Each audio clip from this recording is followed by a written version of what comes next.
Good morning, Vietnam. This is David Osborne, your host in English. Today, November 11th, 2023, let's listen to the article, The Demolition of the Redemptorist Monastery in Hanoi, a violation of the law and religious freedom.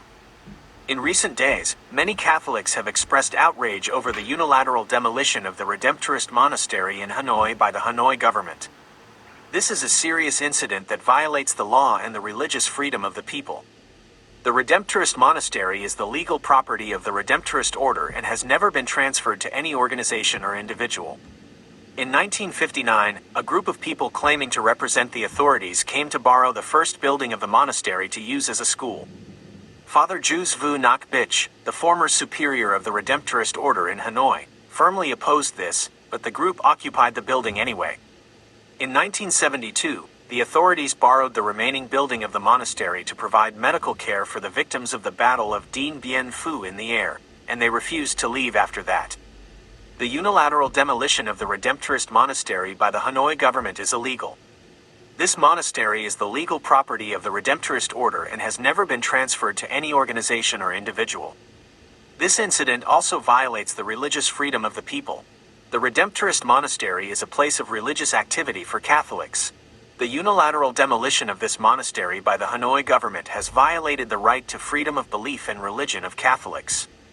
This incident could have serious consequences, affecting the political and social situation of the country. It could increase the conflict between the government and religion, erode people's trust in the government, and affect Vietnam's image on the international stage. To resolve this incident, it is necessary for the state authorities to intervene and review the incident, ensure the enforcement of the law, and protect the religious freedom of the people. At the same time, it is necessary for the government and religious organizations to have a dialogue to resolve differences and conflicts.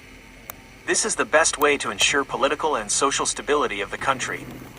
The unilateral demolition of the Redemptorist Monastery in Hanoi by the Hanoi government is a serious incident that violates the law and the religious freedom of the people.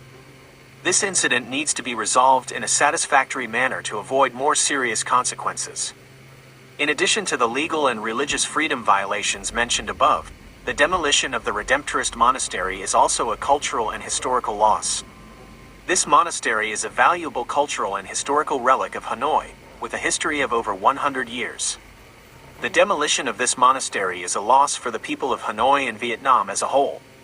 The Hanoi government should immediately stop the demolition of the Redemptorist Monastery and restore the monastery to its original condition. The government should also compensate the Redemptorist Order for the damages caused by the demolition. I'm David Osborne, wishing you a great day. See you next time.